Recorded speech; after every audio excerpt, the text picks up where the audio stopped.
Rami Oved Avi.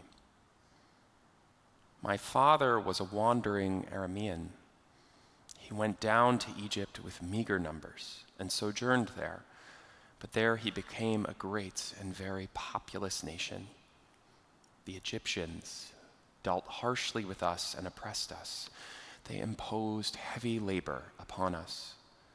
We cried to Adonai, the God of our ancestors, and Adonai heard our plea and saw our plight, our misery, and our oppression. Adonai freed us from Egypt by a mighty hand, by an outstretched arm with awesome power, and by signs and portents, bringing us to this place and giving us this land, a land flowing with milk and honey. Had we lived 2,000 years ago, each of us would have spoken these words today, as this is the speech the Torah commands us to recite when we arrive at the temple to offer our first fruits on this pilgrimage festival of Shavuot. Behold, I now bring the first fruits of soil which you, Adonai, have given me. Arami Oved Avi is a recapitulation of our ancestors' redemption from Egypt, so vigorously concise it would have made Strunk and White proud. 5 verses in the book of Deuteronomy tell the entire story of the book of Exodus. Today, it might be more familiar to us from the Maggid section of our Passover Haggadah, which contains an extended midrash on this passage. Only the rabbis could transform the briefest possible summary of the Exodus into a 4-hour Seder.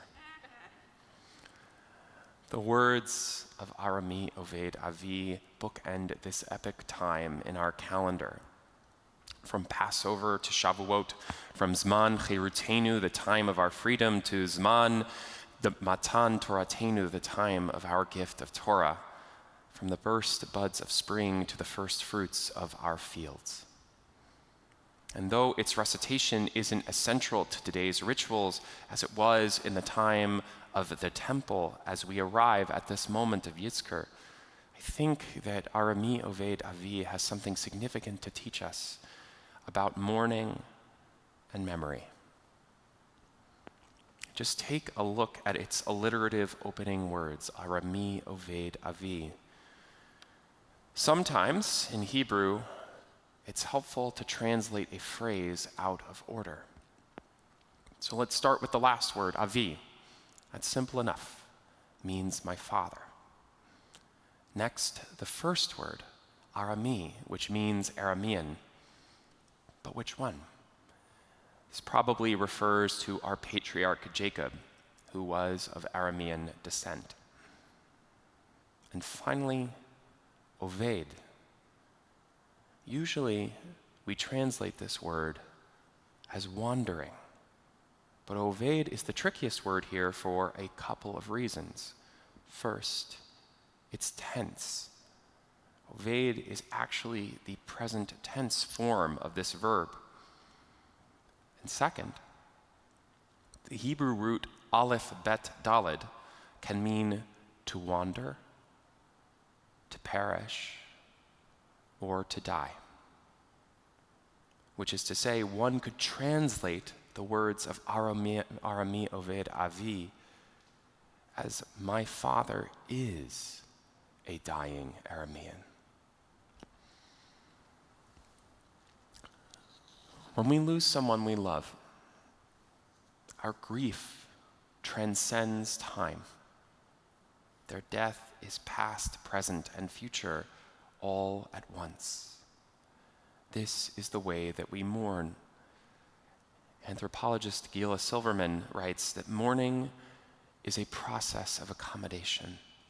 It is not a linear but a helix-like movement, an ongoing process of renegotiating a relationship and of reconstructing a meaningful world and our place in it.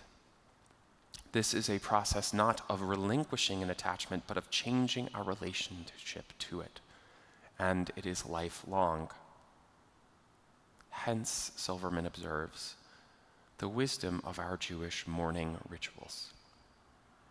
These rites bring order to the inner and outer chaos that follows a death. They establish punctuation points in the passage of time.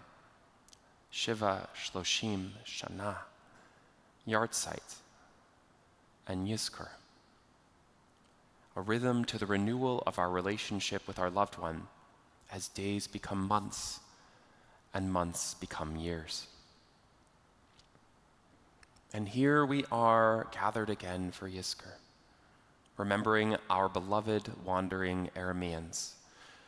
We recall their stories, their sojourns and their Egypts, their prayers and their miracles, their milk and their honey and their first fruits. Last year we thought of this.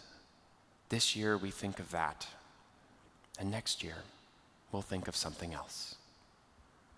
And just as our ancestors arrived at the temple on Shavuot, first fruits in hand, and recited the ancient words of Arami Oved Avi, words of memory, of gratitude, and of hope, so too, on this day do we recite the ancient words of Yizkor, words that comfort us, that inspire us, and that guide us as we wander in the ways of those who came before us.